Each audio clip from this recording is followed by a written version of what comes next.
this computer. Oke, ya semua recording. Saya akan mulai share. Ini saya. Oke. Oh, sebentar. Itu salahnya semua dulu di depan. Oke. Share.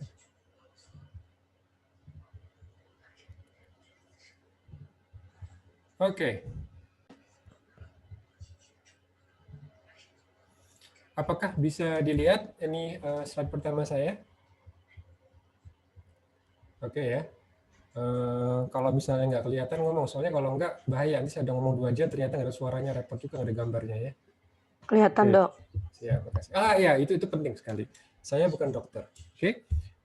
Saya Ahmad Utomo, panggil aja saya Pak Ahmad, karena saya memang bukan dokter medis, saya dokter filosofi. Konsentrasi saya dulu adalah di kedokteran molekuler, tapi sekali lagi bukan dokter. Nah, untuk memudahkan saya, silakan nanti ketika saya harapannya juga bisa interaktif ya. Jadi silakan dinyalakan mic-nya. Ini adalah pertanyaan yang memang harus dijawab ini secara live ya. Oke. Pertanyaannya, berapa banyak di antara rekan-rekan yang pernah mendengar salah satu dari ini, entah itu istilah bioinformatik, NCBI, BLAST, OMIM, dan DB-SNP? Silakan. Ada yang mau ini? Kalau misalnya nggak ada yang menjawab, berarti belum pernah mendengar atau sudah mendengar semua. Ini yang mana ini? Kira-kira? Wah, nggak ada respon ya? Cuma baru satu aja, Pak, yang NCBI, yang lain-lain belum pernah, Pak. Oke, terima kasih. Dr. Sri Rahayu, betul ya? Oke, baik. Iya, Pak. Ya. Ya, jadi ini penting ya, karena kalau ternyata sudah mendengar semua, ini kita bisa tutup kuliahnya, karena sudah tahu semua kan, gitu. Nah, tapi kalau misalnya belum pernah, berarti saya akan berusaha sesuaikan pace dari pengkuliahan ini. Baik, kalau begitu kita akan mulai dengan yang kita mungkin sudah familiar, yaitu NCBI. Oke. NCBI sendiri adalah National Center for Biotechnology Information, itu basisnya di Amerika. Dan itu sebetulnya sangat memudahkan kita. Anggap saja NCBI itu kayak semacam kumpulan aplikasi, gitu ya. Kumpulan aplikasi terkait dengan resources yang bisa kita gunakan untuk mempelajari mekanisme biologis dari apapun, terutama penyakit. Ya, konteksnya di sini bioteknologi itu banyak dalam hal penyakit. Walaupun ada juga sih sebetulnya kalau kita ke misalnya teknologi pangan atau teknologi yang lain, tapi biasanya ini sangat banyak informasi terkait dengan penyakit dan kesehatan. Nah, nanti kita akan lihat bagaimana kita menggunakan resource ini, gitu ya. Oke. Jadi apa itu bioinformatik? Ini kalau saya dengar rekan-rekan dosen saya dulu, ini biasanya diawali dengan apa itu, gitu ya. Tapi terkait dengan ini, saya justru mau skip. Ini mudah-mudahan akan saya ceritakan di akhir. Jadi saya mau cerita dulu mengenai apa yang saya interpretasi bioinformatik, tapi mudah-mudahan di akhir kita bisa melihat, oke, ini apa nih ujung bioinformatik ini. Dan nanti ini akan kita akan mengalami kuliah yang kedua ya. Jadi ini rencananya saya akan berikan overview, nanti kita akan lebih detail lagi di kuliah yang kedua. Yang penting dalam perkuliahan menurut saya adalah selalu diawali dengan pertanyaan. Ya. Pertanyaannya itu apa? Apalagi kalau kita bicara sudah pasca ya, entah itu magister atau pasca sarjana S3 misalnya, itu selalu bertanya dulu, apa sih pertanyaannya? Gitu. Karena kalau nggak ada pertanyaan, selesai, kita berarti nggak ada masalah kan. Nah justru ilmu itu berkembang karena ada masalah. Kalau nggak ada masalah gimana? Cari masalah. Ya, itulah di situ kehidupan seperti itu. Karena nggak mungkin hidup tanpa masalah. Jadi kalau kita lihat mengenai pertanyaan utamanya, kalau kita lihat dari sangat mendasar mengenai biologi molekuler, tentu kita mengetahui mengenai gen, kita mengetahui mengenai proses biologi, dan tentu kita juga bertanya mengenai kehidupan. Ya. Tentu dalam hal ini kita ingin tahu bagaimana sih cara kerjanya, bagaimana sih kita memproses informasi, gitu kan? Kalau misalnya ada hal yang memberikan kita stimulus gitu ya, reaksi kita bagaimana? Lalu kita juga ingin tahu strukturnya seperti apa. Kalau kita mengatakan DNA itu adalah buku mengenai kehidupan, seperti apa strukturnya gitu kan? Struktur kimia seperti apa? Lalu relasinya dengan ekspresinya, karena kita mendengar kan ada namanya DNA, ada RNA, ada protein. Apalagi kalau zaman COVID sekarang kan ada namanya, ini virus RNA nih gitu. Nah itu strukturnya seperti apa gitu kan? ternyata virus RNA ini bisa membuat spike, bisa membuat protein. Nah, apa itu spike? Kenapa itu jadi penting gitu kan? Nah, itu kan kita harus tahu relasinya bagaimana gitu antara komponen-komponen molekul biologis itu antara RNA dan protein gitu. Nah, kalau kita ingin tahu detail seperti itu, kita juga jangan lupa pertanyaan besarnya. Pertanyaan besarnya itu seperti misalnya, kenapa sih orang jadi sakit gitu kan? Nah, gimana kalau kita misalnya mau jadi langsing misalnya? Ya kan, itu juga pertanyaan banyak mendasar gitu. Hubungan ini, orang ini emang lahir dengan berat badan seperti itu, atau dia juga bisa melakukan suatu adjustment gitu. Nah, hubungan nih antara nature dan nurture seperti apa? Lalu bagaimana supaya kalau kita misalnya mau menjadi lebih secara estetik lebih nyaman gitu kan, walaupun estetik itu juga tergantung siapa yang memandang gitu ya. Nah, tapi ini juga pertanyaan yang umum di kalangan masyarakat. Apa yang bisa saya lakukan nih untuk bisa memberikan penampakan yang lebih menarik? Lalu kalau kita melihat dari sisi Islam, tentu ini ada babinya nggak? Gitu ya. Seperti kemarin masalah vaksin. Ini vaksin ini ada konten babinya nggak? Gitu kan? Keharumannya di mana gitu? Ya ini tentu adalah apa namanya hal-hal yang kita bisa tanyakan gitu. Nah, ini adalah kira-kira overview yang akan saya sampaikan. Nah, nanti karena saya mendalami mengenai kanker itu cukup lama ya, mungkin bisa dibilang ber-20 tahun. Besok minggu depan kita akan melihat aplikasi ini di bidang kanker, gitu ya. Oke. Nah, kalau misalnya kita lihat pertanyaan paling mendasar kali ini YARSI, YARSI itu kan memang Universitas Islam. Tentu muatan konten kita, perspektif kita tentang agama, ya tentu tidak boleh lepas, ya itu harus diperkuat. Nah, salah satu yang menjadi concern umat Islam adalah ini halal apa enggak gitu. Ada enggak produk-produk babi di situ? Gitu ya. Kalau kita mau masak, kita mau belanja, gitu ada babi apa enggak. Nah, jadi kalau kita ketahui, misalnya kita mau beli rambak gitu ya, kerupuk rambak atau kerambak ya, itu gorengan gitu kan dari kulit. Itu sebetulnya secara prinsip bisa berasal dari babi atau berasal dari sapi gitu kan.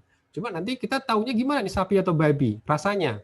Bagaimana kita tahu ini rasa babi kalau nggak pernah makan babi kan? Gitu. Nah, jadi kalau kita lihat yang namanya protein itu, jadi ini gambar protein yang paling bawah di sini kan, ini protein.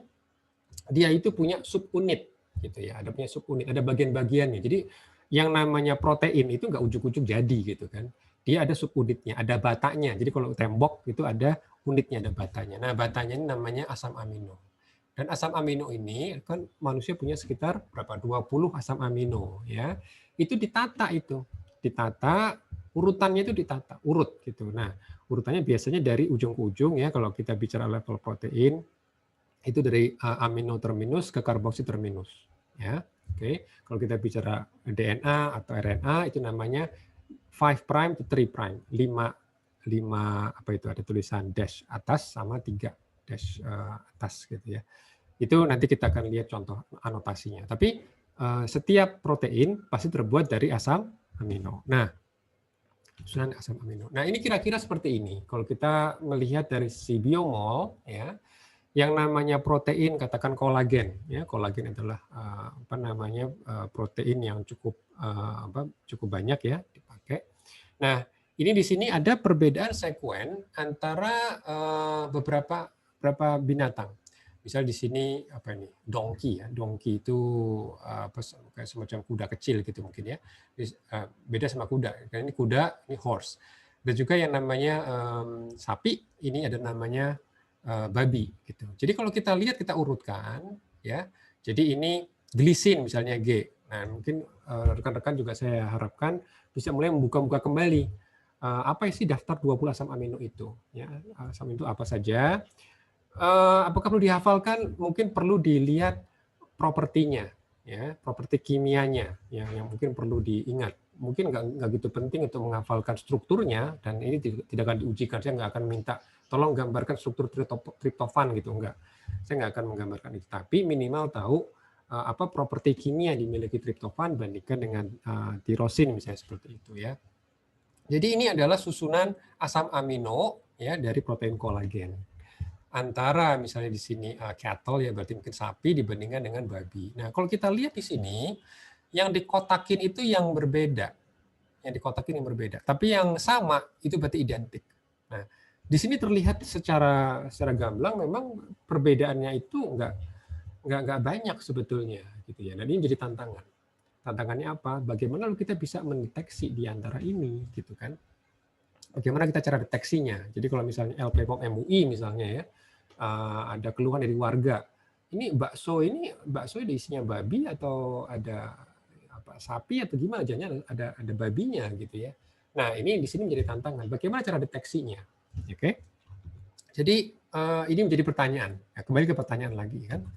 Nah, jadi kalau misalnya kita lihat dari struktur dari suatu apa namanya dari mana kolagen berasal gitu ya. Kolagen itu kan berarti dari di bawah kulit gitu kan.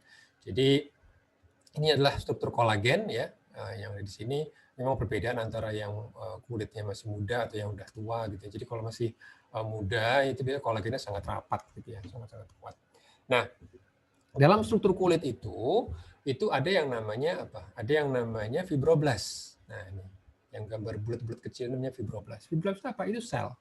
Oke, sel. Nah, jadi yang menarik adalah kalau misalnya ini kita bicara kulitnya babi atau kulit sapi, katakan ini misalnya kulit sapi gitu ya. Ini adalah kulit sapi. Maka materi kolagen ini pasti disandi oleh gen. Oke. Nah, akan tetapi kalau kita bicara dalam struktur seperti ini, mana yang ada gennya? Struktur mana yang punya gennya? Karena kalau kolagen adalah protein, dia bukan gen. Gen itu levelnya DNA. Oke, DNA, RNA ya. Jadi nukleotida. Oke, nucleic acid gitu, asam nukleat. Tapi kalau namanya protein itu adalah asam amino.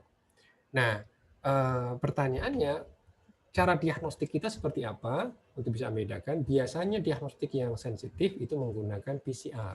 Oke, kalau kita menggunakan PCR, maka kita bicara di level gen, ya di level DNA atau mRNA. Kalau COVID itu di level RNA dia. Tapi kalau kita kembali ke misalnya apa namanya mendeteksi ada barang ada babi apa tidak, yang umum dilakukan adalah dengan menggunakan teknik PCR. Nah, PCR ini dia membutuhkan informasi apa? Informasi dari DNA ini. Nah, dari bakso tadi itu, lalu bagaimana kita bisa mengetahui ini DNA-nya siapa gitu. Nah, harapannya dalam kandungan daging olah itu masih ada sel-sel ini. Ya, sel-sel di sini dan sel itu kalau dia bicara misalnya katakan sel dari sapi, itu materi genetik yang ada di sel ini akan menyandi protein kolagen tadi itu. Gitu ya. Jadi ini yang apa namanya perlu kita ingat. Nah, ini adalah gambaran kalau kita misalnya ke NCBI yang namanya BLAST, nanti jangan khawatir ini nggak usah dihafalkan. Ya, ini sebagai pengenalan dulu. Tujuan saya adalah menggambar seperti apa sih outputnya. Kalau kita masukkan misalnya informasi terkait kolagennya Bos Taurus. Bos Taurus adalah sapi gitu ya. Nah, lalu kita align, kita bandingkan dengan sekuennya dari ini dari babi gitu. Jadi kalau misalnya ini ada dua ya perbandingan. Nah, jadi kalau di sini kita akan bandingkan misalnya antara babi dan jadi ini adalah suskrova itu adalah babi. Nah, kita bandingkan ini. Jadi di sini misalnya sapi, terus nanti di sini yang babi gitu ya. Terus nanti kita lihat alignment dari sekuen apanya? Sekuen DNA-nya. Kenapa kita lihat DNA-nya? Karena DNA ini yang diperlukan untuk alat kita untuk referensi kita melakukan PCR, melakukan apa namanya pengalihan PCR. Jadi teknik PCR tuh yang sekarang sama digunakan untuk COVID itu digunakan juga untuk ini sebetulnya ya. Nah, untuk melakukan PCR itu kita harus tahu dulu sekuen dari DNA-nya. Nah, kalau kita lihat dari sekuennya emang mirip sekali. Jadi perbedaannya itu memang di sini identitasnya sekitar 91%. Jadi perbedaannya hanya sekitar 10%. Nah, disinilah tantangannya. Tantangan bioinformatik itu mencari di mana titik perbedaannya, gitu ya. Nah, lalu dengan perbedaan tersebut kita akan desain satu metodologi untuk melihat perbedaan. Karena kalau misalnya kita cek di daerah yang sama, nanti bisa salah semua teknik kita. Makanya kita harus mencari titik perbedaannya. Nah, itu kalau kita bicara dari sisi apa namanya DNA untuk melihat adanya ini apa namanya perbedaan. Nah, yang menarik kalau kita bicara terkait halal haram, ini satu hal yang mungkin rekan-rekan pasca bisa juga ikut memikirkan. Kalau kita bicara mengenai vaksin, salah satu isu mengenai pembuatan vaksin seperti measles dan rubella itu adalah apa? Adalah terjadinya pembiakan virus di mana masih menggunakan inang ya. Jadi virus itu kan perlu inang, perlu sel. Nah, sel yang menjadi inang tersebut itu kan perlu diperbanyak, ya kan? Nah, pembanyakan itu, pembiakan sel inang tersebut memerlukan tripsin. Oke. Nah, tripsin yang paling banyak digunakan adalah tripsin yang berasal dari babi. Gitu. Jadi kalau misalnya kita lihat ini adalah tripsin yang digunakan ya untuk pengembangbiakan inang. Ya. Inang sebagai sel inang ini akan menjadi inang bagi si virusnya ya. Karena virusnya nggak bisa berkembang sendiri, nggak bisa membiarkan diri sendiri, dia perlu inang. Nah, inang ini ketika ditumbuhkan dalam sel, ditumbuhkan ya, sel inang yang ditumbuhkan, dia kan akhirnya kan banyak memperbanyak dirinya. Ketika cawan mulai penuh, itu harus dipisah-pisahkan dengan menggunakan tripsin. Nah, tripsin yang paling umum digunakan itu dari pankreasnya babi, gitu kan. Jadi diambil dipanen pankreasnya babi, lalu digunakan secara kimia, lalu akhirnya didapatkanlah ekstrak yang bisa menjadi dari kumpulan enzim untuk melakukan ini kultur sel inang tadi. Nah, sekarang jadi pertanyaan begini, kalau enzim tripsin ini kan berarti berasal dari babi, jadi menggunakan babinya adalah sumbernya. Nah, tapi kita dengan biologi molekuler sekarang kita bisa menghasilkan tripsin tadi itu tanpa menggunakan babi lagi. Jadi tripsinnya babi masih, tapi kita modelnya dengan menggunakan rekombinan. Jadi kan kita sudah tahu sekuennya tadi. Misalnya kita bisa cek di NCBI sekuen dari tripsin babi, ya, porcine tripsin. Itu sudah bisa dilihat dari sekuennya. Nah, sekuen ini kita bisa masukkan ke Kita masukkan ke bakteri, ya. Di sini sekuennya ini kita masukkan ke plasmid ya. Plasmid ini adalah semacam pembawa gitu materi genetik. Lalu kita masukkan ke bakteri. Lalu bakteri inilah yang akan memproduksi tripsin tadi itu. Jadi nggak ada babi lagi di sini. Kita hanya ambil coding sekuen dari babi aja. Gitu. Tapi babinya sendiri enggak. Nah, sementara kita ketahui yang namanya sekuen nukleotida ini adalah bahan kimia. Ya, adenin, timin, guanin, sitosin itu semua adalah bahan kimia. Yang sebetulnya bisa disintesa juga secara artifisial, gitu kan. Nah, tapi ketika disusun, ya, coding disusun, dia membentuk menyandi nantinya ketika diberikan kepada E. coli, E. coli ini akan membaca coding ini. Jadi akan memproduksi sesuai dengan tulisan ini dan jadilah nanti rekombinan namanya istilahnya. Kenapa rekombinan? Karena sekuen ini dikombinasikan dengan apa yang disebut dengan plasmid. Ya, plasmid itu biasanya satu vehicle genetik juga yang ada di bakteri gitu kan. Jadi bisa menerima sekuen apapun. Nah, ketika yang dimasukkan ke sini dia akan memproduksi dan akhirnya muncullah tripsin babi tanpa babi. Gitu. Nah, ini yang menjadi pertanyaan, apakah ini masih haram? Ya, karena yang digunakan hanya sekuennya saja tapi tidak menggunakan babi gitu ya. Oke, ini jadi menarik karena kemarin waktu masalah vaksin MR itu memang jadi menarik diskusinya. Ya tentu sekarang isu mengenai vaksin itu sebetulnya tidak lagi melihat dari apakah ada tripsin, karena tripsin sendiri pasti sudah hilang ya dalam masa pemurnian vaksin. Akan tetapi selalu menjadi pertanyaan juga ya secara epistemologi, apa itu keharuman itu di mana? Gitu kan. Apakah perlu dari zatnya asli, atau kalau misalnya zatnya sintetik tanpa babinya apakah masih haram? Ya itu nanti secara filosofi ya. Oke. Nah, kita sekarang akan belajar lebih detail ya terkait dengan reaksi antara gen, biologi dan juga kehidupan ya. Bahwa yang namanya DNA itu sifatnya fix. Ya, kita lahir dengan DNA kita. Ya. Tapi secara interaksinya itu dia bisa menghasilkan RNA dan protein. Ya, dia akan diekspresikan. Jadi namanya ada gen, ada namanya ekspresi gen. Ya. Jadi kalau gen itu namanya DNA, tapi kalau ekspresinya itu bisa dalam bentuk RNA atau protein.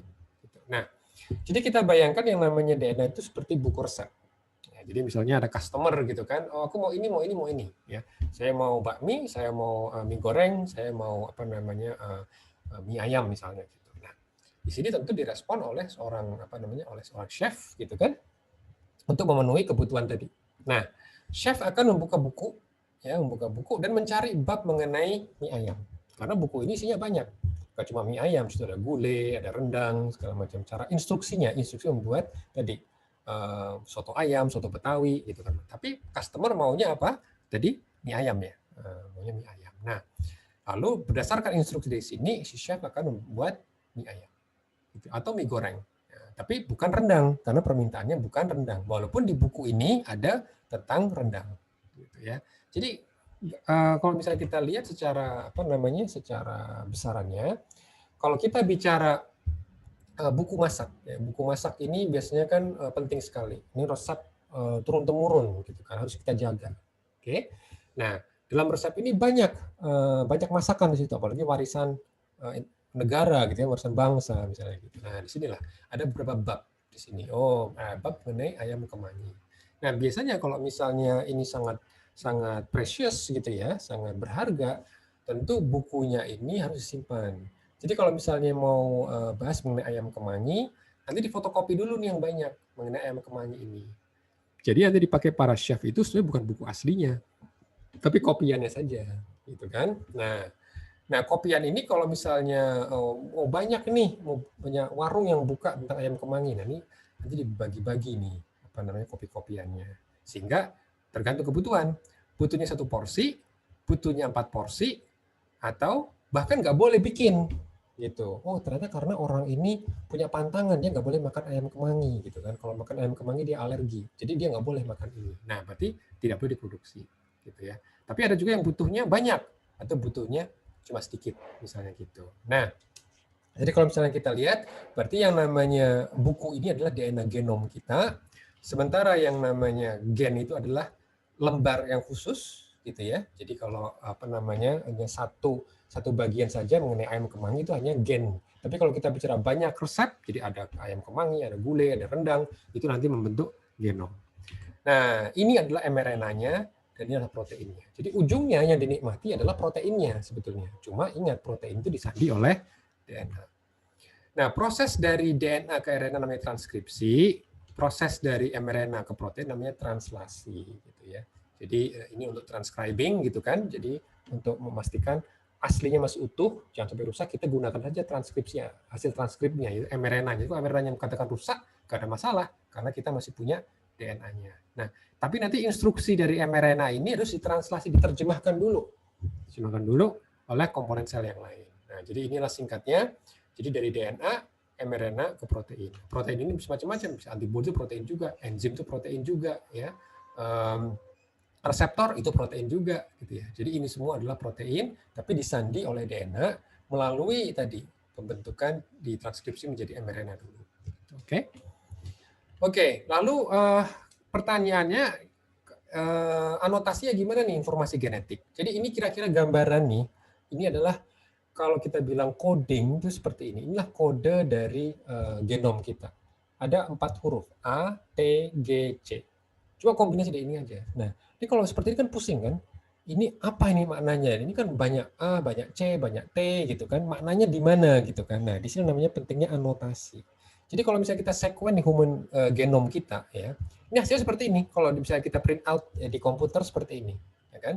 Nah, cuma kalau seperti ini kan nggak membantu. Kita kan harus tahu protein itu disandinya di mana, yang mengontrol ekspresi gen itu di mana, gitu kan? Itu nggak membantu kalau cuma hanya gambaran seperti ini. Nah, supaya kita jadi masuk akal, kita bisa mengapresiasi, harus dianotasi, ditandain mana nih, gitu kan artinya. Nah, jadi kalau misalnya seperti ini ya, kita lihat lebih mengerucut lagi, harus ditandain. Tandain gunanya apa? Dari sekuen yang ini mana yang namanya ada, nah ini istilah baru ya, ada namanya promotor. Jadi sekuen ya, sekuen di mana di situ akan mengontrol ekspresi dari gen ini. Oke, jadi kalau gen kan perlu diekspresikan kan? Perlu diekspresikan. Nah, itu nanti ada sekuen di dalam genom itu yang bisa mengendalikan kapan dia diekspresi, gitu kan? Di mana segala macam. Nah, lalu kita juga ketahui di mana dimulai menyandi protein ini mulai dari mana? Apakah mulai dari sini, apa sini gitu. Nah, kita yang ketahui sekarang bahwa yang namanya translasi protein dimulai dari selalu namanya ATG. Ya, selalu dari asam amino namanya ATG. Cuma ATG itu kan ada beberapa. Ini mau ATG yang mana gitu kan? Nah, kalau kita cari di sini mungkin ada ATG yang lain di sini, ya kan? Ada ATG seperti di sini nih. Ada ATG juga di sini, ya kan? Apakah berarti protein mulai dari sini, ATG yang ini? Nah, gitu. Itu kan jadi pertanyaan, ATG yang mana?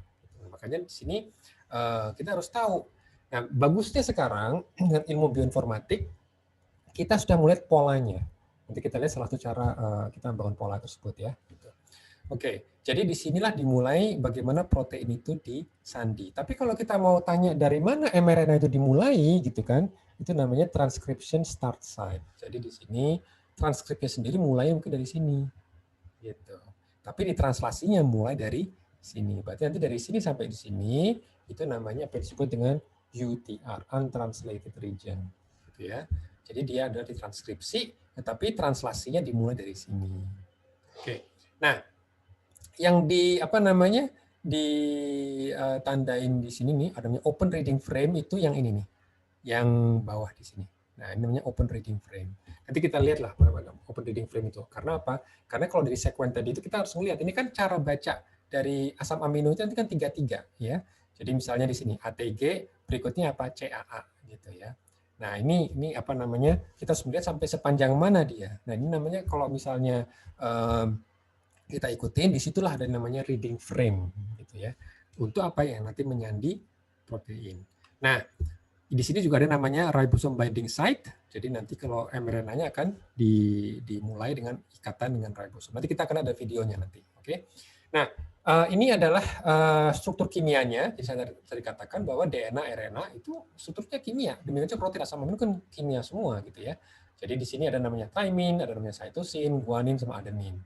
Kalau RNA hampir sama, ya sama, kecuali yang di DNA namanya thymine, di RNA namanya urasil. Oke.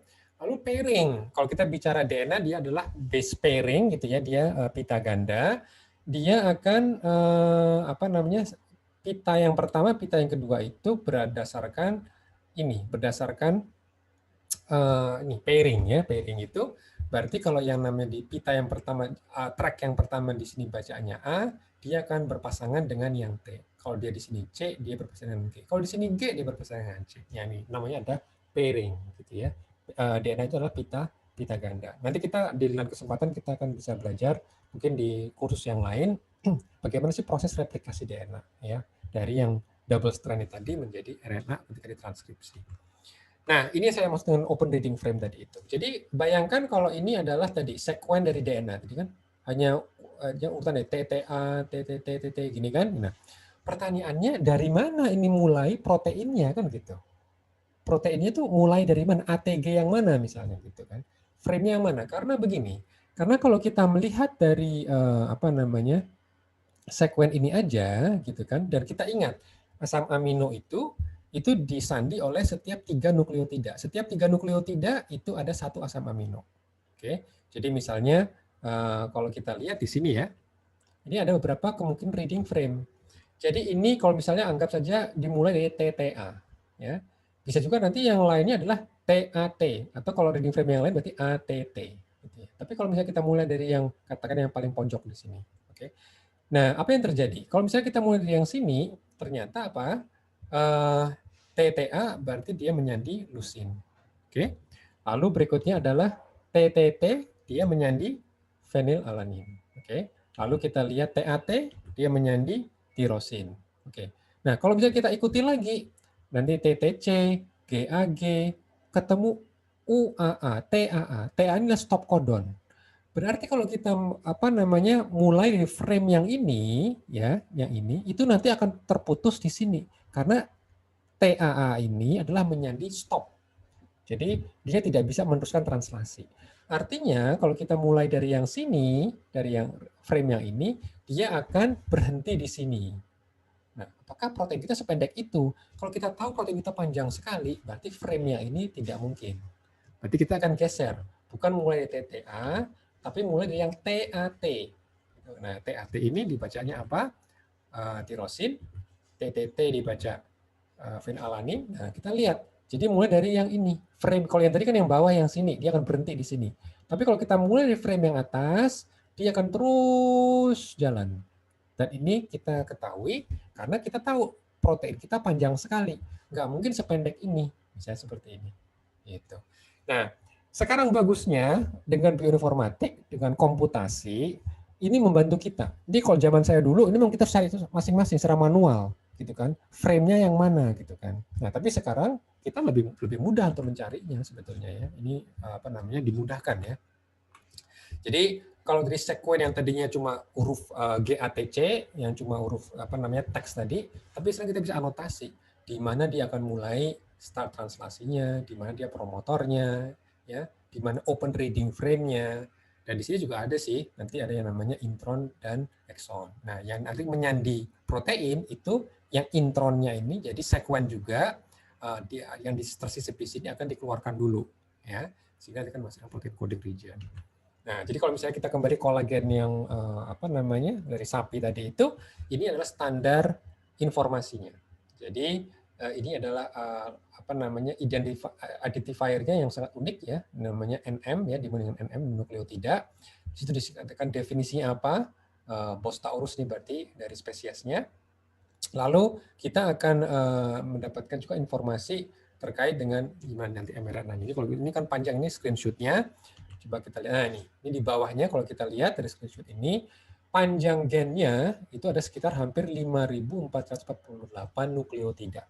Ya, dari yang nomor 1. Berarti nukleotida yang pertama ini dimulailah apa yang disebut dengan start site. Transkripsinya dimulai dari sini. Gitu ya.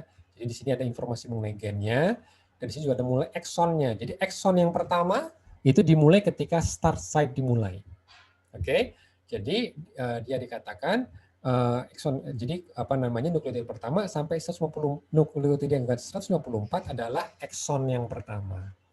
Lalu di sini dikatakan coding sequence-nya CDS dimulai dari nukleotida yang ke-76.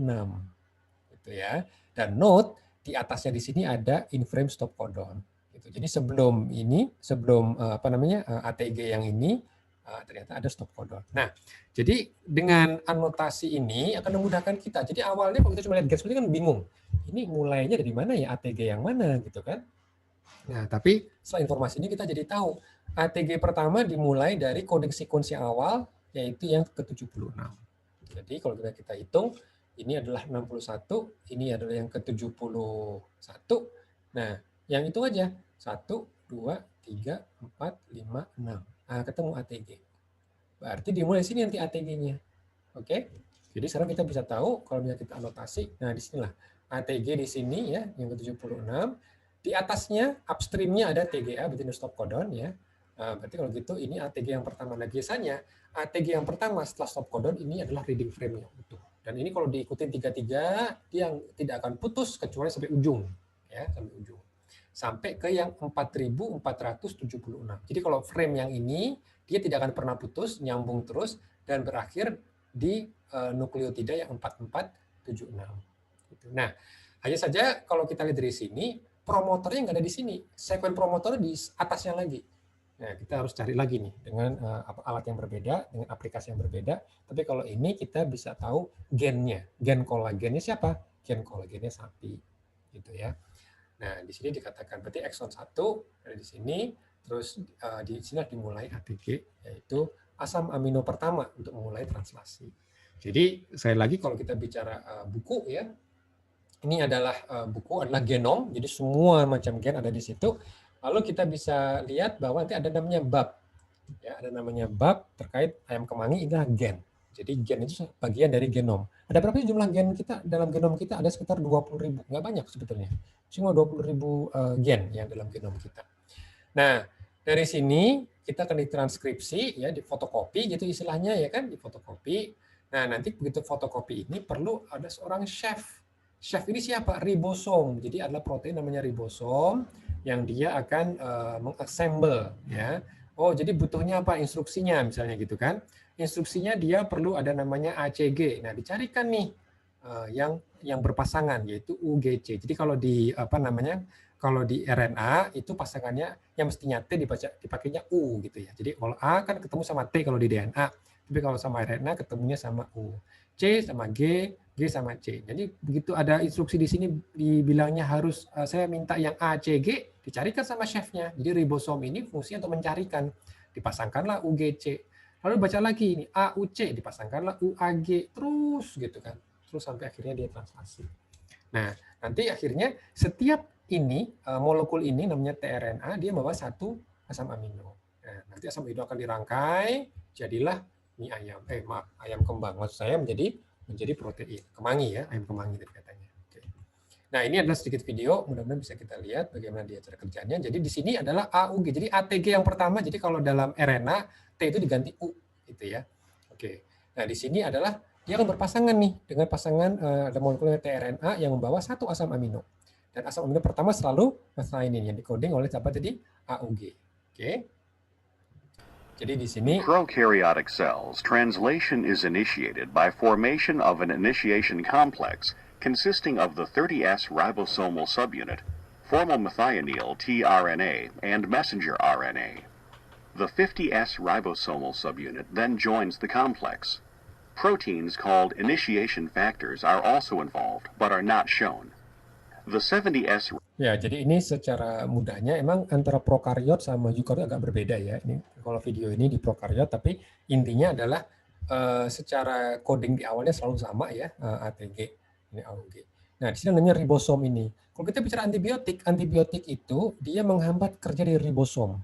Nah, ribosomnya bakteri itu beda sama ribosomnya manusia. Makanya antibiotik itu biasanya tidak memberikan masalah kepada translasi kita, tapi masalah buat bakteri. Makanya kalau kita kasih antibiotik, bakteri tidak bisa mentranslasi gennya, gitu ya. Oke. Jadi ini kenapa ribosom ini jadi penting. Jadi ribosom sebagai chef-nya di sini. Jadi dia akan mencarikan, oh dia akan melihat nih AUG, dia pasangkan dengan itu. Ribosome has two sites to which transfer RNA carrying amino acids can bind. One is called the peptidyl or P site, and the other is called the acceptor or A site. There is also a third site called the exit or E site, where transfer RNAs are released. The initiating transfer RNA carrying formal methionine binds to the P site. A transfer RNA that recognizes the next codon and carries the second amino acid then moves into the A site. The formal methionine carried by the transfer RNA in the P site is then joined to the amino acid carried by the transfer RNA that just entered the A site by a peptide bond. The ribosome now advances a distance of one codon, and the transfer RNA that carried the formal methionine is released at the E site. A transfer RNA carrying the next amino acid now moves into the A site, where the anticodon on the transfer RNA matches the codon on the messenger RNA. The ribosome shifts down by a distance of one codon. As the shift occurs, the two amino acids on the transfer RNA in the P site are transferred to the new amino acid, and the second transfer RNA is released from the E site. The ribosome continues to move along the messenger RNA, and new amino acids are added to the growing polypeptide chain. Elongation of the polypeptide is terminated when a stop codon moves into the A site. Sampai dia menemukan namanya stop codon di sini. Ada UAA gitu kan, UGA gitu. Itu ada ada 3 itu yang menyandi stop codon. Nah, ketika ketemu sama stop codon di sini, apa yang terjadi? A stop codon does not specify an amino acid and does not have a corresponding transfer RNA. The ribosome dissociates into the 30S and 50S. Nah, disinilah akhirnya terjadi ketika ternyata di sini dari frame ini ada menemukan UAA, dia akan stop. Jadi kita bisa bandingkan nih, kita bisa bayangkan seandainya ada mutasi, dia sebetulnya awalnya itu bukan UAA, tapi katakan dia adalah UUA misalnya gitu kan, UUA. Jadi mestinya U tapi dia berubah menjadi A.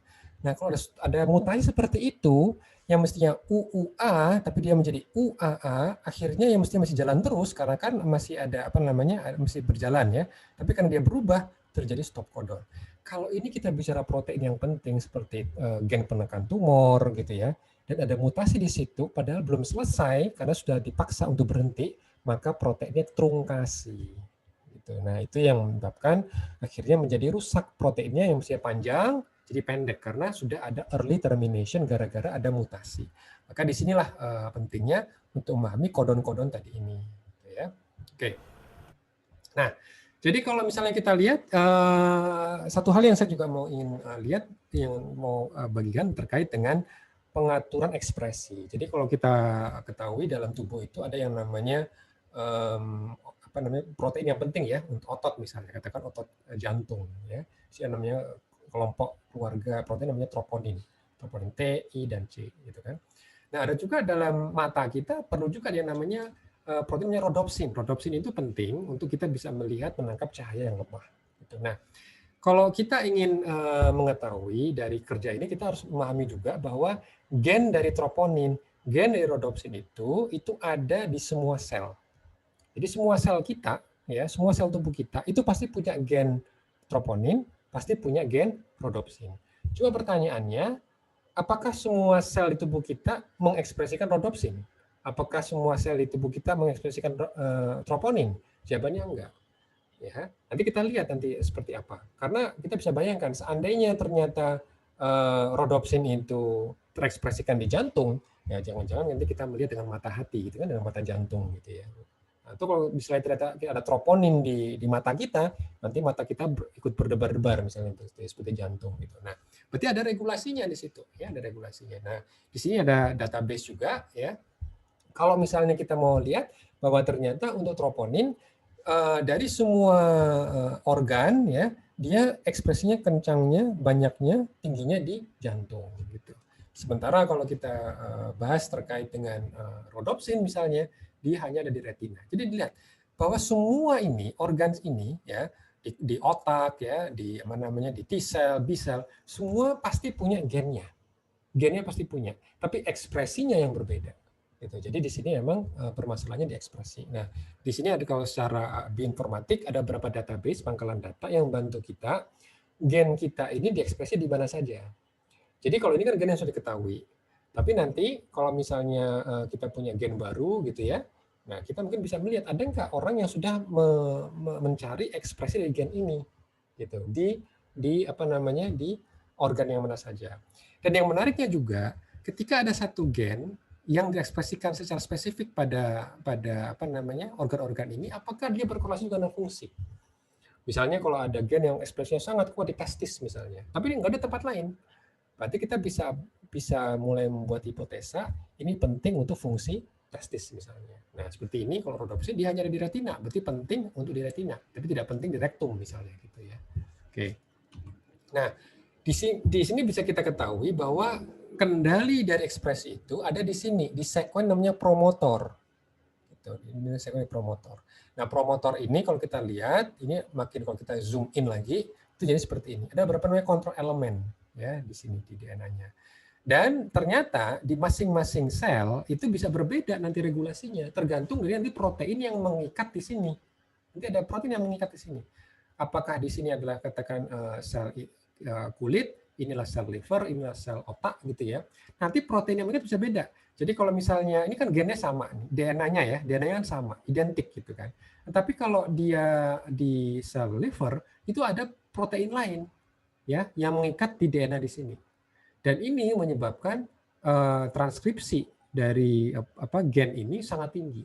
Tapi kalau di otak, karena dia nggak butuh ekspresi gen ini, dia ada protein lain yang mengikat di sini, namanya represor misalnya gitu, sehingga sedikit sekali yang terekspresi karena nggak butuh. Jadi sih kalau kita lihat dari biologi ada suatu tema yang menyeluruh, perlu adanya kontrol.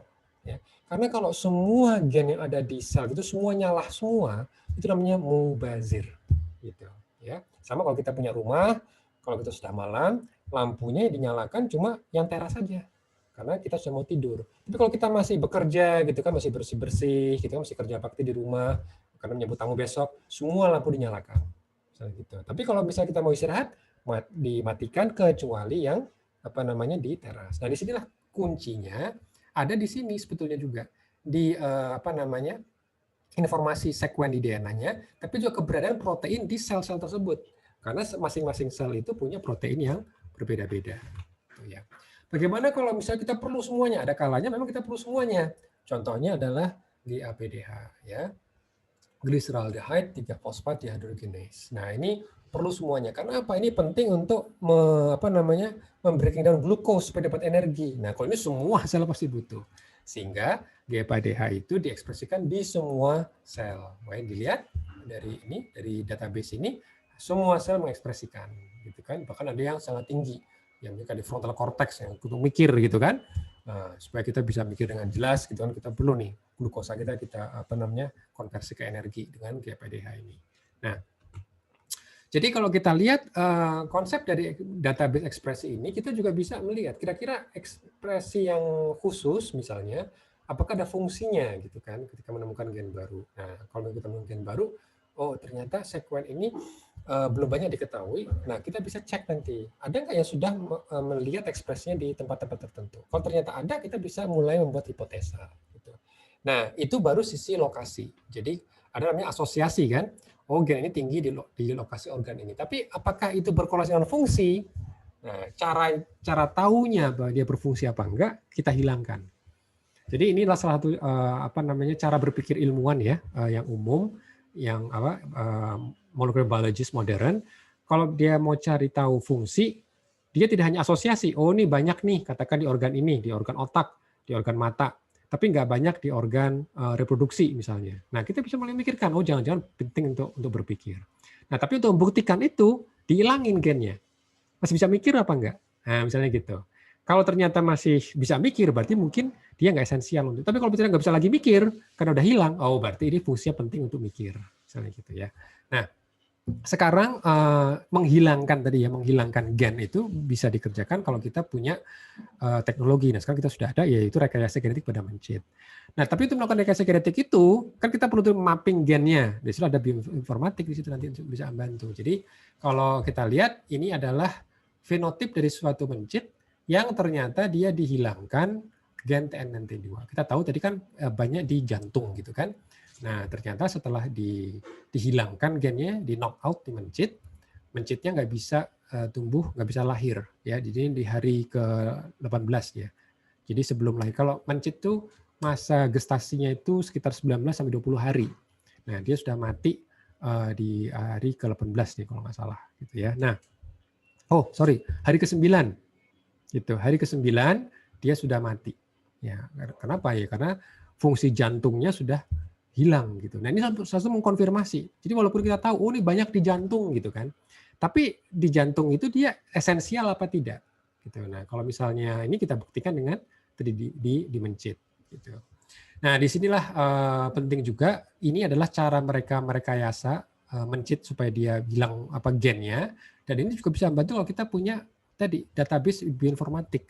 Karena kita harus tahu nih lokasinya di mana supaya jangan sampai salah. Ya, eksonnya di mana, intronnya di mana. Jadi kalau di sini kan ini ekson 12, ekson 13, ekson 14 ini yang gambar kotak-kotak ini ekson nih. Yang garis ini namanya intron. Jadi yang kita mau pastikan hilang itu yang daerah sini kan, yang eksonnya. Jangan sampai kita hanya menghilangkan yang intronnya saja misalnya gitu. Karena yang kita interest tentu adalah menghilangkan yang ekson, ya kan? Jadi misalnya di sini ada ekson 14, ini penting. Nah, ini kita hilangkan sehingga setelah nggak ada lagi nih 14 misalnya gitu ya. Sehingga jadi out of frame.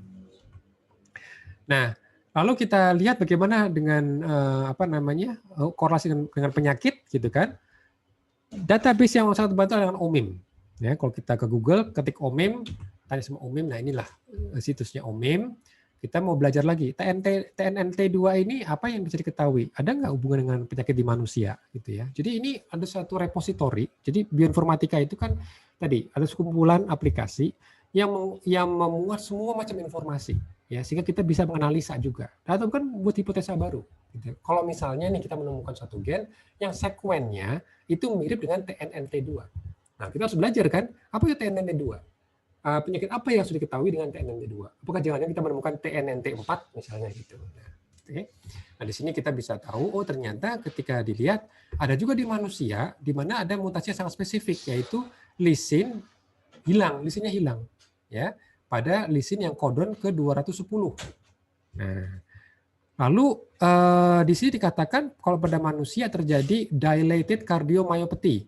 Nah, kalau kita lihat di studi genetik, itu namanya banyak asosiasi. Jadi pasien yang mengalami dilated cardiomyopathy dibandingkan yang tidak punya cardiomyopathy, lalu dilihat gennya. Ternyata ditemukan mutasi-mutasi ini hanya pada orang-orang yang mengalami penyakit CMD. Ya, dilated cardiomyopathy. Tapi orang-orang sehat nggak pernah mengalami mutasi ini. Ini namanya baru asosiasi. Kita belum bisa mengatakan apakah ini menyebabkan CMD. Gitu kan. Tapi kita tahu asosiasi sangat kuat karena kita belum menemukan orang sehat tapi punya ini. Gitu. Nah, di sini kita kembali lagi nih ke mencit. Kita kembali ke mencit. lalu kita mutasi di tempat yang sama seperti manusia. Apa yang terjadi? Mutasinya di sini apa namanya di lysinnya dihilangkan ya pada kolon 210. Apa yang terjadi? Ini mencit yang masih normal, ini mencit yang sudah kardiomyopati. Dan ternyata betul. Berarti seperti di manusia. Dan memang meninggalnya juga cepat. Jadi kalau ini adalah gambar waktu, inilah persentase yang hidup. Kalau dia masih normal, hidup terus ya. Mencit itu kan hidupnya kan hampir 2 tahun gitu ya. Nah, tapi kalau kita lihat kalau dia homozigot, cepat sekali dia, separuh mencit yang homozigot meninggal di bulan sekitar hampir hari ke-70 ya, setelah 3 bulan. Nah, tapi kalau misalnya kita lihat yang heterozigot ya agak lama tapi lumayan banyak yang meninggal ya. Jadi sekitar 40% gitu ya meninggal ketika di sekitar bulan ke-6 gitu ya. Ini menunjukkan apa? Menunjukkan bahwa ini ada hubungan antara struktur dengan fungsi. Jadi kalau struktur di asam amino lisinnya hilang, hanya asam amino lisinnya yang hilang. Jadi protein yang sepanjang ini cuma lisinnya yang letaknya di kodon 210 ternyata memang punya fenotipe yang seperti itu. Nah, disinilah model mencit ini bisa digunakan untuk apa? Untuk terapi. Misalnya kita kasih herbal misalnya. Apakah herbal bisa memperbaiki fungsi dari ini? Misalnya seperti itu. Kalau misalnya obat-obat baru, model mencit seperti ini bisa digunakan. Ya, kira-kira apakah dengan penambahan obat atau terapi ini yang tadinya banyak yang meninggal bisa nggak ditahan sehingga bisa lebih lama? Ya, dia bisa membantu. Nah, lalu bagaimana dampak dari dysregulasi ekspresi gen? Oke, jadi misalnya kita punya satu pertanyaan menarik. Kenapa sih ada orang yang masih muda udah banyak yang hilang nih di kulit kepalanya, alopecia misalnya gitu ya. Kita ketahui sebagian masih muda kok sudah mulai menghilang nih rambutnya gitu ya. Nah, apakah ada perbedaan ekspresi gen misalnya? Oke, antara orang yang mengalami ini usia muda sama orang yang di usia yang sama rambutnya masih tebal, masih utuh gitu. Apakah ada perbedaan ekspresi gen? Nah, disinilah penting mulai dari pertanyaan. Jadi mulai dari suatu observasi gitu kan. Lalu kita punya jangan-jangan ada ekspresi gen yang berbeda. Jadi kita bisa bayangkan untuk menguji ini bagaimana caranya? Kita gunakan teknologi apa yang disebut dengan microarray. Ya, microarray itu kita bisa cek banyak sekali gen dalam waktu yang bersamaan. Ya.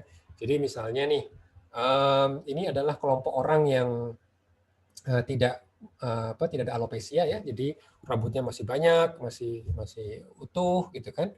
Nah, lalu kita lihat perbandingannya apa? Nah, ini namanya sains itu ya, rekan-rekan sekalian, itu sangat penting namanya konsep komparasi. Jadi kalau kita nanti mendesain penelitian apapun, kecuali kalau penelitian deskriptif. Kalau penelitian deskriptif memang tidak perlu perbandingan, tidak mutlak. Tetapi kita bisa ceritakan saja. Yang misalnya kalau kita ada case review, kasus, gitu ya, satu pasien, kayaknya unik sekali nih. Ya, biasanya kalau pasien diabetes seperti ini profilnya, tapi pasien diabetes ini kok dia punya fenotipe yang lain. Nah, kita bisa publikasi dari satu pasien ini saja. Tapi biasanya untuk bisa menggambarkan kisah yang bagus, kita nanya perbandingan. Oke, jadi sekali lagi kalau kita bicara mengenai alopecia gitu ya, kita kan ingin tahu apakah ada perbedaan nggak sih ekspresi gen ini antara yang alopecia sama yang tidak ada alopecia. Alopecia itu kan yang tadi ya hilang rambutnya gitu ya, rontok, usia masih muda, jadi early gitu kan, dibandingkan yang nggak ada. Nah dari sini kita bisa isolasi, kita biopsi misalnya dari kulit tadi itu, lalu kita berusaha ini cek berbeda nggak ekspresinya. Ini satu chipnya misalnya gitu ya, kita hibridisasi di sini, lalu kita akan lihat perbedaannya. Jadi setiap titik-titik ini, setiap dot ini masih isinya adalah gen. Setiap ini. Lalu ekspresinya, ya tadi berarti mRNA-nya ya kan ekspresinya. Nanti kita cek, dibandingkan mana yang yang regulasi, yang up regulasi, mana yang down regulasi, mana yang tinggi banget, mana yang rendah banget. Nanti kita bandingkan antara yang ini. Jadi gen mana? Jadi gen yang sama ditanya. Kalau pada kasus alopecia naik apa rendah ekspresinya. Sedangkan kalau yang tidak, naik apa rendah gennya. Gitu ya. Nah, kalau kita lihat datanya seperti ini. Jadi di sini, ini adalah kalau yang warnanya hijau, dia berarti ekspresinya rendah. Tapi kalau warnanya merah, dia ekspresinya tinggi. Nah, di sini di sini ada kelompok yang namanya alopecia yang A di sini. Jadi sisi yang sebelah sini ini adalah ekspresi gen dari kohort ya, dari subjek yang alopecia. Sementara yang sebelah kiri ya, yang sebelah sini ya, terutama yang ini adalah kelompok yang tidak ada alopecia. Nah, di sini terlihat ada berarti gennya, jadi gen yang sama di kalau sebelah kiri ini adalah daftar gennya. Nah, ini udah banyak sekali, mungkin ada sekitar 200 mungkin dari 1 sampai bawah sini. Kalau ini yang kolom adalah orang-orangnya. Jadi makanya kita lihat pada gen yang nomor 1 gitu kan misalnya, oh kalau dia nggak ada alopecia dia rendah. Tapi kalau dia alopecia dia tinggi banget gitu. Nah, lalu kita tanya, ini gennya apa aja sih gitu. Ternyata yang menarik adalah yang gen-gen tadi yang sangat tinggi di sini adalah gen-gen yang mengekspresikan mengenai imun, respon imun gitu. Nah, respon imun ini jadi menarik gitu kan. Berarti jangan-jangan orang yang mengalami alopecia itu sel akar rambutnya itu diserang oleh sel imun kita sendiri. Ada semacam inflamasi gitu. Ya, ada somehow jadi nggak imbang. Yang mestinya jangan diserang malah diserang. Akhirnya apa? Karena diserang oleh sel imun sendiri, ya karena kan banyak sekali nih ekspresi dari inflamasi gitu kan, gen-gen yang berperan pada inflamasi. Di sini juga HLA-nya juga mulai banyak berubah gitu kan. Yang penting untuk pengenalan target oleh sel-sel T misalnya gitu. Nah, akhirnya apa? Kita bisa buat hipotesa, berarti di sini banyak sekali proses inflamasi pada orang-orang yang alopecia ini ya di permukaan kulit kepalanya gitu. Nah, sementara kalau ini enggak. Nah, berarti di sini kita bisa memikirkan kalau kita misalnya nih mau punya herbal tertentu.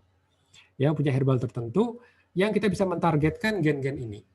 Gitu kan, gen-gen ini. Jadi kan kita tahu nih kalau rambutnya tebal nggak ada overekspresi, dia rendah. Tapi kalau di alopecia dia tinggi. Nah, bisa nggak kita cek set gen yang sama, kita lihat dampak herbal tertentu, fraksi dari sambiloto misalnya gitu kan. Nah, nanti kita bisa cek, kita bisa buat model gitu ya, suatu sel kulit kepala kita tumbuhkan di kultur, di cawan, lalu kita bandingkan tanpa sambiloto dengan sambiloto gitu ya. Nah, jadi kita harus punya model juga sih, kira-kira nanti sel ini kalau nggak dikasih sambiloto tinggi, ininya ekspresi ininya. Tapi kalau misalnya dikasih bisa turun nggak seperti ini?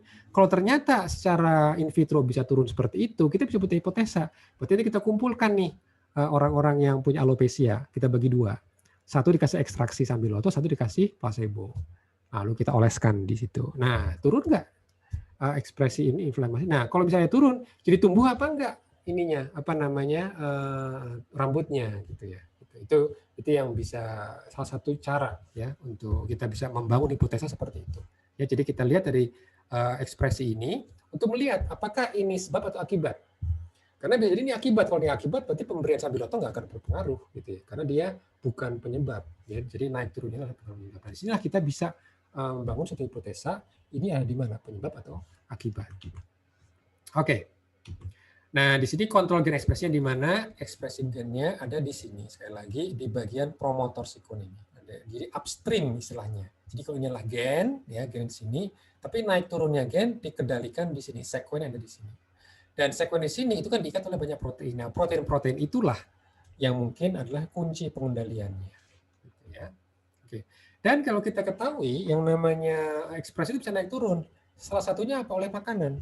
Jadi ada berapa banyak makanan gitu ya, kalau kita bicara nutrigenomik gitu kan, ternyata ada makanan-makanan yang mungkin dari sisi kandungan metioninnya, kandungan folatnya gitu ya, itu dia bisa membuat ekspresi gen ini bisa naik atau turun gitu. Nah, di sini konsep namanya epigenetik.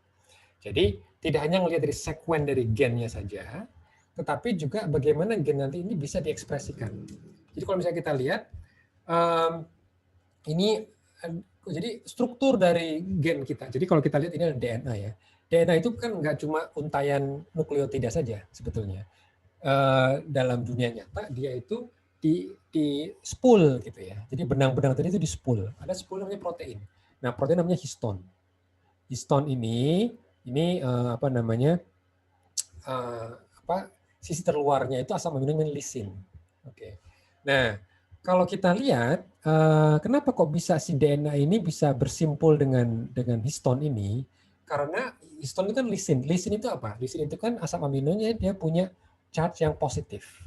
Dan makanya penting nih, kan menarik kalau kita harus mulai menghafalkan artinya sederhana ya. Lisin itu positif, dia positively charge. Ya, secara kimia dia positive charge. Kalau DNA apa? Dia negatively charge. Positif dengan negatif, dia apa? Dia mengikat kan? Yang positif negatif dia bisa mengikat. Nah, karena dia bisa mengikat, makanya kuat sekali di sini. Itu ikatannya. Makanya di simpul-simpulnya kuat sekali. Nah, tapi kadang-kadang antar histon ini dia bisa merenggang atau dia bisa merapat. Gitu. Ini menarik. Jadi kalau misalnya kita lihat ternyata apa sih yang membuat dia bisa merenggang dan merapat? Kita tahu makanan ya seperti resveratrol, genistin, ini banyak dari tempe ini, biasanya dari kedelai ini banyak, green tea, epikatekin gitu kan. Ini bisa mempengaruhi kerenggangan ini. Dia bisa membuat dia menjadi renggang atau dia bisa membuat dia menjadi rapat gitu. Oke. Nah, ini kalau misalnya kita ketahui bahwa ternyata ya dari dari struktur kimia di sini, ingat DNA itu kan dia negatively charged, ya kan? Nah, kita tuh ada suatu protein yang fungsinya adalah mentransfer asetil, gugus asetil. Asetil itu nih, gugus asetil ini. Nah, jadi histonnya adalah positively charged. Tapi kalau histonnya ini ditambahkan gugus asetil, asetil itu kan dia negatively charged. Oke. Nah, ketika ditambahkan gugus asetil di sini, misalnya di sini nih, asetil di sini. Nah, asetil dengan DNA, asetil kan negatif, DNA kan negatif, sehingga negatif ke negatif dia akan bisa merenggang kan. Dan karena dia bisa merenggang, ini akhirnya memaksa dia menjadi renggang. Gitu. Nah, karena dia renggang, maka bisa diakses oleh protein yang berfungsi untuk melakukan transkripsi seperti RNA polimerase, faktor transkripsi, dia bisa melakukan itu. Gitu. Tapi kalau dia merapat karena asetilnya nggak ada, misalnya gitu ya. Jadi kalau asetilnya tidak ada dan justru di situ ada namanya metilasi, ya, tambahan metilasi, dia menjadi sangat rapat, gitu. Makanya di sini ada suatu equilibrium ya. Ada yang menambahkan asetil sehingga dia menjadi renggang, sehingga kita perlu mengekspresikan gen. Tapi ada kalanya dia nggak boleh ekspresi, gitu kan? Karena kalau misalnya dia sel jantung misalnya, dia nggak boleh mengekspresikan sel rodopsin. Nah, makanya di gen rodopsin itu dia harus dibuat rapat, gitu kan? Nah, caranya apa? Diasetilasi, gitu kan? Diasetilasi supaya nanti dia bisa merapat lagi, gitu ya. Karena asetil kan menambahkan gugus negatif charge, sementara DNA adalah negatif juga. Nah, kalau negatifnya dihilangkan, dia tidak bisa merapat lagi, gitu ya. Nah, jadi itu cara satu kontrol. Makanya makanan itu juga salah satu cara untuk membuat tadi ekspresi gen bisa berubah. Karena kita tuh kan nggak, makanya sering jadi pertanyaan kan, ini itu bawaan ya dari nature atau nurture yang masih bisa kita modifikasi. Gitu, ya. Nah, jadi misalnya yang di benak kita juga terkait dengan berat badan misalnya gitu ya, berat badan. Di situ apakah didominasi oleh ini oleh struktur di gen kita, atau ada juga kita bisa modifikasi gitu kan. Nah, coba kita lihat salah satu contoh ya, ada suatu variasi di gen namanya FTO ya. Di FTO ini dia berasosiasi dengan kegemukan, terutama di untuk anak-anak ya, masih kecil sudah cepat gemuk misalnya gitu kan. Atau juga yang severe adult obesity. Jadi ini bukan masalah gemuk ya, ini memang betul-betul besar gitu ya, betul gemuk gitu. Nah, di sini ada studi genetik yang menarik. Jadi mereka mengumpulkan sekitar, ini studi di Prancis misalnya, ada orang-orang yang sangat obes ya, dikumpulkan dari sekitar 867 orang, dan di kelompok kontrol ada sekitar 2.411 orang. Demikian juga di Swiss, di negara Swiss, negara Prancis, negara Jerman, gitu ya. Nah, jadi di sini terlihat proporsi yang obes dibandingkan proporsi yang kontrol, banyakkan yang kontrol. Karena memang obesitas itu bukan sesuatu yang sangat umum, gitu kan. Terutama ini obesitas yang yang kita ketahui memang kayaknya ada unsur bawaannya, gitu ya, bukan karena terlalu banyak makan misalnya, gitu kan. Nah, kalau kita lihat ternyata ada namanya gen FTO ini, dan dia punya variasi di struktur gennya itu. Ternyata struktur tersebut itu lebih banyak justru ditemukan proporsinya pada yang obes.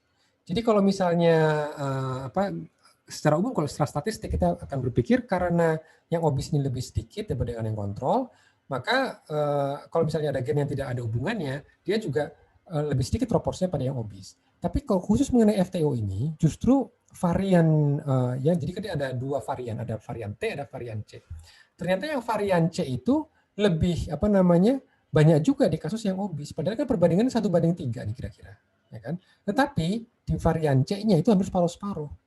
Jadi di sini artinya apa? Artinya ternyata ada juga ini varian ini mungkin berkontribusi, berasosiasi dengan gitu, obesitas ini.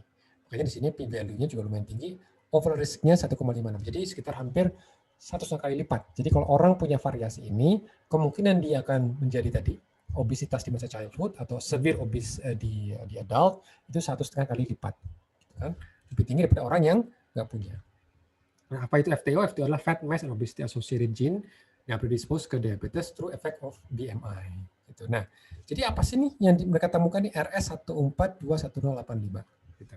Nah, caranya nanya kemana? Ke DB-SNP. Oke, ini database juga DB-SNP. DB-SNP. Nah, tapi sebelum saya ke DB-SNP, apa sih SNP itu? Kan DB itu kan database SNP, Single Nucleotide Polymorphism. Nah, apa ini bedanya antara SNP sama mutasi? Kalau misalnya kita ambil dari gen gitu kan, ini bacaan gennya, punya saya punya laga A, dia punyanya rekan-rekan mungkin ada yang punyanya G, gitu kan. Nah, apakah ini berarti mutasi atau ini adalah SNP? Gitu. Nah, ini yang menarik.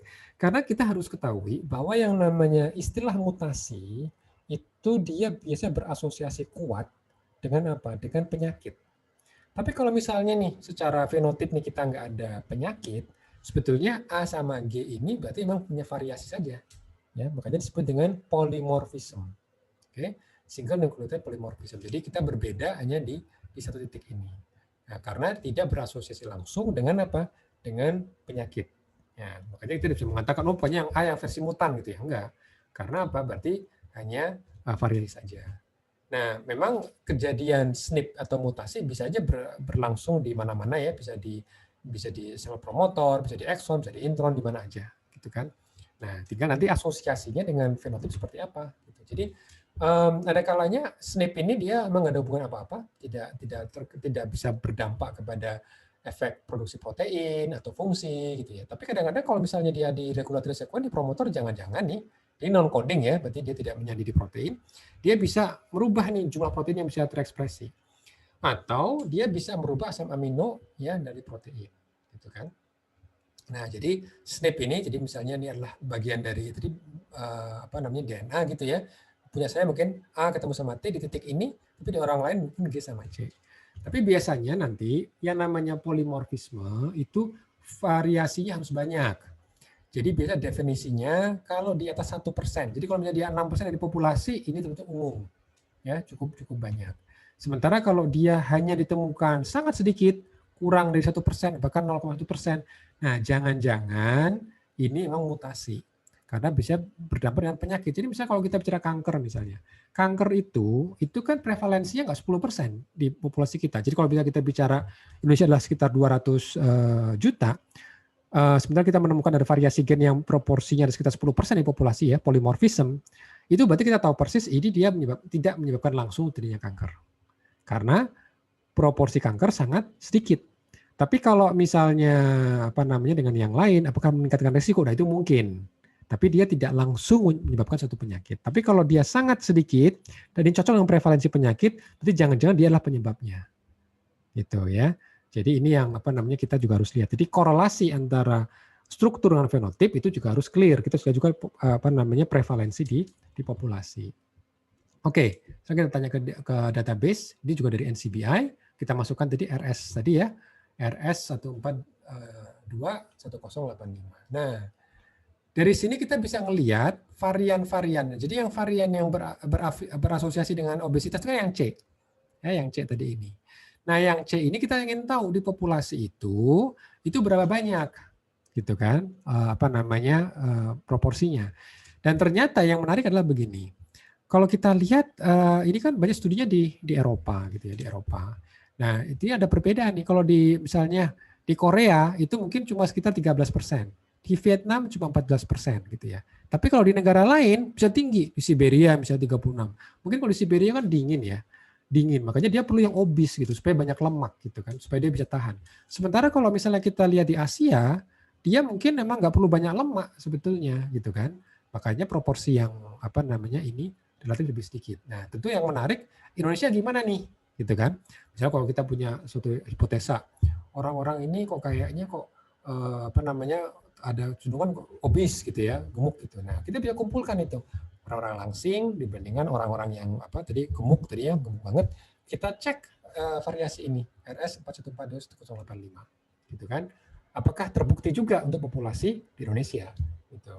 Ya, jadi ini satu hal yang kita juga bisa pikirkan. Misalnya kita ke arah sana. Tinggal kalau misalnya terbukti nih orang-orang ini ternyata bawa itu, bisa nggak dirubah? Contoh lagi kita katakan makan herbal lagi misalnya tadi.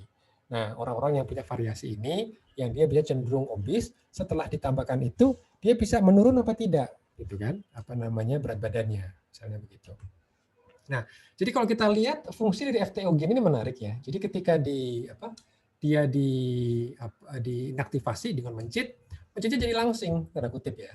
Ini adalah mencit yang FTO-nya masih utuh, tapi kalau FTO-nya nggak ada, dia jadi langsing.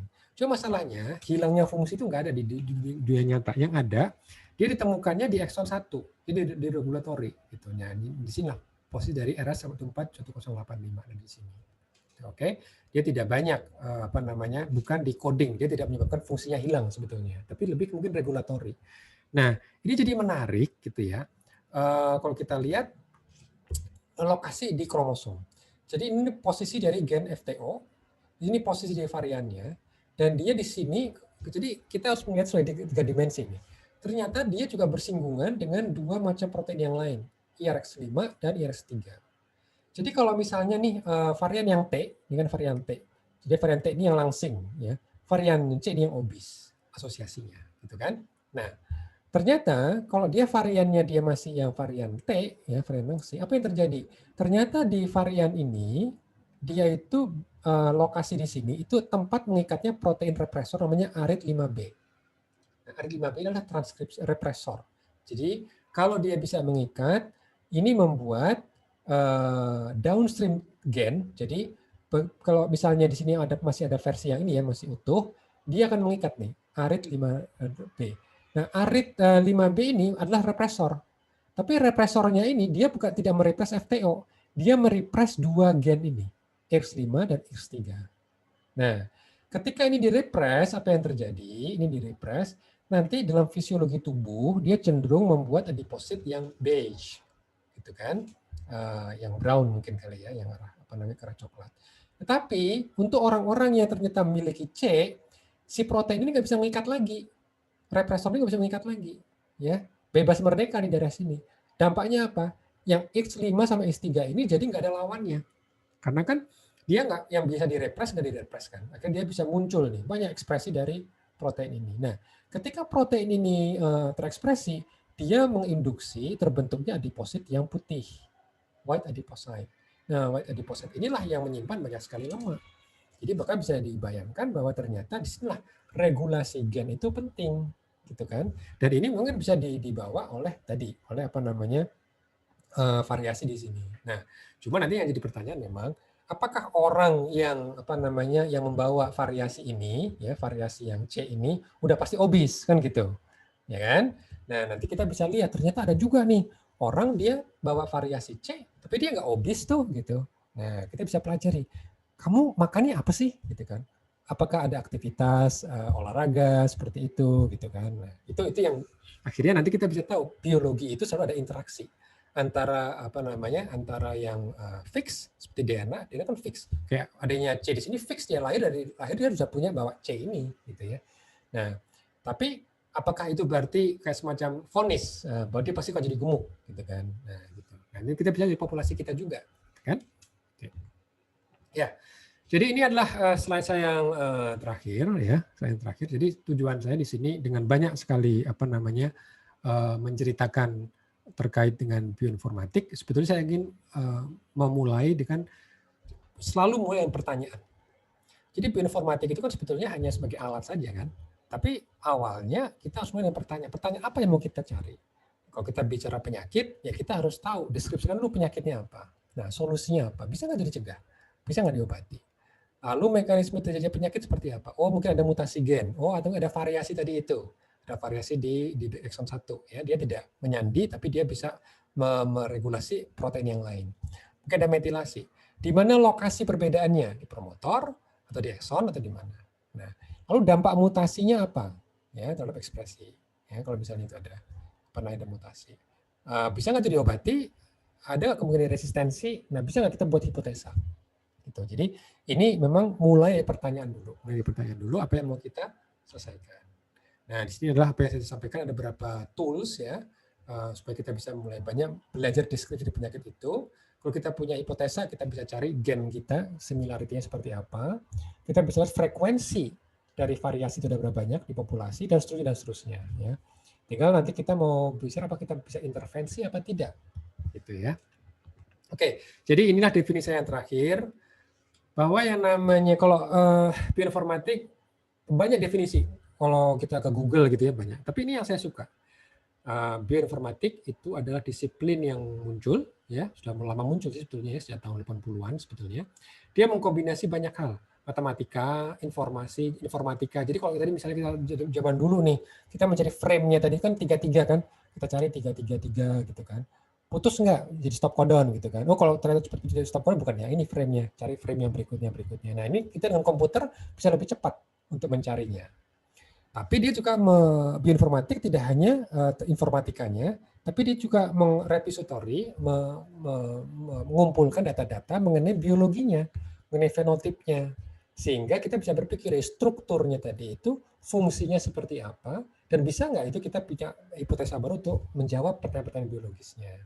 Jadi kalau dalam bahasa kita, saya sih menggunakan ini sekumpulan aplikasi ya, ada DBSNAP, ada OMIM, ada BLAST ya, kalau kita bisa mau buat primer misalnya untuk deteksi PCR gitu ya. Nah, bisa nggak itu aplikasi untuk menggali pengetahuan-pengetahuan apa yang sudah kita ketahui sebelumnya, bisa nggak kita analisa, dan bisa nggak kita memvisualisasi informasi tadi itu. Karena kalau tadi cuma misalnya seperti kumpulan A, T, G, C gitu, wah itu kan rumit banget kan. Nah, makanya sudah dianotasi dulu. Nah, supaya visualnya lebih mudah. Atau nanti mungkin minggu depan kita akan bahas bagaimana folding protein ini. Ya, bagaimana dampak terhadap obat misalnya. Kenapa asam amino ini ketika berubah dia jadi resisten, gitu ya.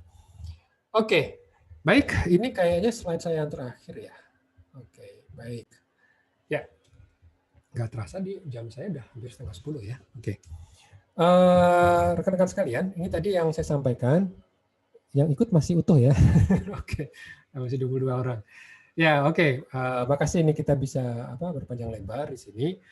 Nah, coba untuk ini tidak ada kuis sebetulnya. Nanti kita akan ada kuis untuk kuliah yang berikutnya ya. Nanti kita akan ketemu lagi minggu depan. Dan kita akan ada kuis. Nanti materi ini akan saya deposit supaya misalnya rekan-rekan mau mereview lagi, kita sampaikan boleh, gitu kan. Tapi untuk saat ini, kira-kira gimana? Apakah ada hal-hal baru yang mungkin sebelumnya belum pernah dibaca sebelumnya gitu, atau malah ini kayaknya ada hal yang mungkin sangat overwhelming ini yang mana? Mohon feedbacknya juga. Ya silakan. Ada yang mau ditanyakan? Silakan.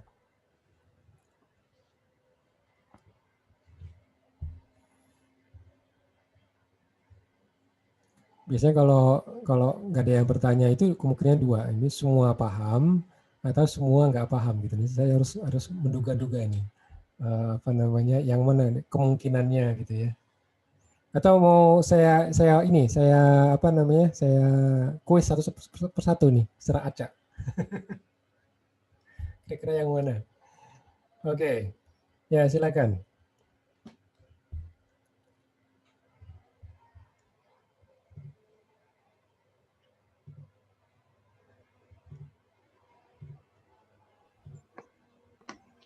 Assalamualaikum warahmatullahi wabarakatuh. Waalaikumsalam warahmatullahi wabarakatuh. Kayaknya yang benar semua pada bingung deh Pak.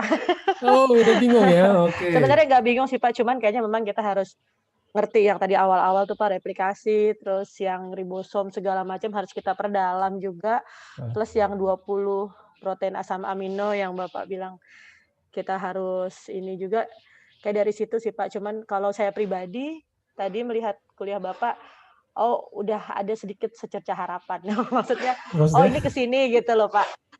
Itu aja sih kalau menurut saya.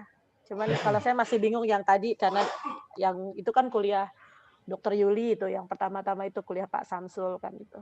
Heeh. Itu aja sih. Nanti Oke. insya Allah sambil latihan aplikasinya mungkin kita bisa ini ya Pak ya. Insya Allah. Oke. Oh, Maaf, boleh ini mungkin gini. Dokter Ea, ya, mohon maaf nih dari nama ini Iya, ya. iya. Oke. Mahasiswa tahun kedua berarti. Maaf nih Pak, saya sambil ada pasien. Suami saya baru sembuh dari COVID ini, makanya ada oke. kemarin dari ICU. Iya, jadi saya semester 2 Pak, sama dengan yang lain. Semester 2 ya, oke. Heeh. Oke. Untuk topik penelitiannya sudah ada gambaran? Kemarin rencana saya sih soal herbal ya Pak ya. Mhm. Saya ini sudah nanya-nanya sama Ibu Juniarti gitu. Kebetulan saya memang dokternya di bidang estetik. Jadi insya Allah mungkin herbal untuk wound healing. Gitu. Oke. Itu sih Pak. Ya. Makasih ya Pak ya. Ya, makasih Dok. Ya, ini jadi emang penting ya, kita selalu ada feedback. Tapi nanti nggak apa kan rekan-rekan sudah mungkin punya nomor HP saya ya, ada WA. Kalau misalnya nih masih belum mengendap nggak apa-apa, nanti mungkin bisa hanya waktu. Tapi mau saya begini, apa yang saya sampaikan tadi itu kan memberikan contoh-contoh penggunaan bioinformatika. Ya, kalau kita bicara melihat dari struktur, mengenai gen, bagaimana fungsinya, lalu bagaimana kita memformulasikan hipotesa, bagaimana kita mengujinya, gitu ya. Karena salah satu konsep penting dari sains kan ada pembuktian. Jadi adalah mengenai apakah A menyebabkan B, gitu kan? Atau A berasosiasi dengan B, gitu. Jadi kalau dalam biologi modern dulu pertanyaan-pertanyaan itu susah, tapi dalam biologi modern kita lebih mudah sekarang menjelaskannya. Saya nggak mengatakan pasti bisa diselesaikan, enggak. Tapi misalnya tadi, kalau dulu kita cukup puas dengan asosiasi kan, ada variasi ini, dia berasosiasi dengan fenotip, entah tinggi badan, berat badan, penyakit, ya kan, kanker, diabetes, hipertensi, misalnya gitu. Jadi kita kumpulkan orang-orang yang normal dibandingkan orang-orang yang ada penyakit misalnya gitu, kan? Nah, lalu kita isolasi DNA-nya dari semua orang itu, lalu kita analisa. Ada nggak perbedaan antara kelompok yang A dengan kelompok yang B, yang normal dengan yang berpenyakit? Gitu. Jadi genetik itu lama ilmunya, kita bisa tahu banyak, kan? Terkait dengan tadi asosiasinya. Nah, tapi apakah kita bisa mengatakan bahwa perbedaan ini adalah penyebab atau akibat? Disinilah bioinformatik bisa bantu kita untuk mendesain. Jadi, saya punya gen ini, kalau saya mau menonaktifkannya caranya gimana? Gitu. Nah, kalau zaman dulu ketika bioinformatik masih belum banyak database-nya, kita harus nyarinya manual, nyari sendiri, gitu kan? Kita screening sendiri. Tapi sekarang karena untuk sequencing itu sangat mudah, ya, seperti misalnya kayak COVID kemarin ya. COVID kemarin itu kan sekuen dari virus SARS-CoV-2 itu cepat sekali itu ditarik ya kan. Makanya mereka bikin vaksin dalam kurun waktu kurang dari sebulan, 3 minggu langsung keluar. Karena apa? Karena sekuennya langsung kelihatan. Nah, jadi kalau kita misalnya punya gen baru, zaman sekarang itu anak-anak S3 sekarang ya, itu mereka kalau punya akses fasilitas yang bagus, mereka bisa rancang, mencit yang mereka hilangkan gen itu. Karena mereka sudah bisa dapat sekuen di bioinformatik tadi itu. Misalnya di BLAST, di NCBI itu mereka bisa dapatkan. Jadi sekarang pertanyaannya bukan lagi masalah teknis, tapi yang makin susah pertanyaannya apa. Nah, ini kan pesan saya nih teman-teman ya yang ngambil S2 atau bahkan mungkin nanti mau ngambil S3 itu sebetulnya yang dilatih oleh rekan-rekan dosen ya kita semua sebenarnya cuma satu yang paling penting. Bagaimana caranya bertanya. Itu aja. Bagaimana, karena bertanya itu kan nggak gampang sebetulnya. Kalau kita pikir ya, kecuali kalau cuma di medsos nge-tweet gitu kan, ngasal gitu ya. Enggak lah, kan kita mau bertanya yang produktif. Bertanya yang bagus itu bertanya di mana pertanyaan itu bisa diuji atau tidak. Bisa diuji dengan eksperimen, itulah pertanyaan yang bagus. Karena kalau pertanyaan terlalu susah, sehingga nggak bisa diuji, itu juga nggak gitu bagus. Karena untuk apa gitu kan, kita nggak bisa nguji gitu. Nah makanya kita sekarang dilatih, kita bertanya sesuatu yang bisa kita uji dengan aset yang kita punya. Kalau teknologinya kita punyanya ini, ya udah dengan teknologi yang kita punya ini bisa nggak menjawab pertanyaan itu. Atau kalau kita nggak punya, bisa nggak pinjam orang lain, misalnya gitu, ya. Nah nanti dari situ kan keluar hasilnya. Nah dari itu kita akan di training bagaimana menganalisanya, ya. Supaya apa? Supaya jangan sampai overclaim, ya. Jangan overclaim. Kalau misalnya kita mengatakan, oh herbal ini bisa menyembuhkan diabetes, gitu kan. Ininya apa? Buktinya, gitu kan. Apakah sudah kita randomisasi? Ada perbandingan. Misalnya ada kelompok yang diberikan senyawa kita, kelompok yang tidak diberikan senyawa kita. Sama nggak kelompoknya? Kalau kelompoknya sama, lalu kita lihat secara prospektif. Gitu. Lalu mekanisme seperti apa? Kenapa kok dia sembuh dari diabetes? Oh, karena ekspresi gennya yang biasanya tinggi jadi rendah. Yang tadinya rendah jadi tinggi. Gitu. Nah, di sini dengan biologi molekuler modern, kita jadi tahu mekanisme secara lebih rinci. Jadi bukan cuma oh sembuh gitu kan.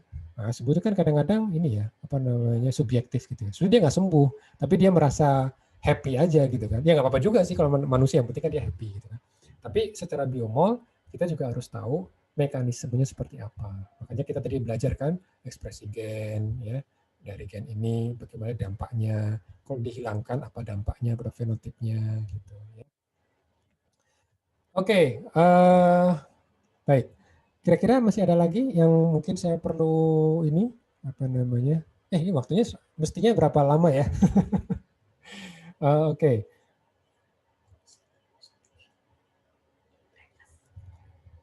Ya, rekan-rekan, ada yang mau di ini kan? Mau ditanyakan dulu. Sebentar.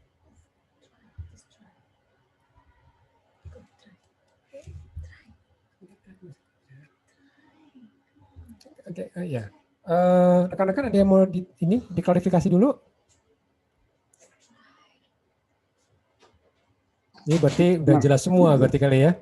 Untuk sementara masih menjajaki dan mempelajari dulu Bapak.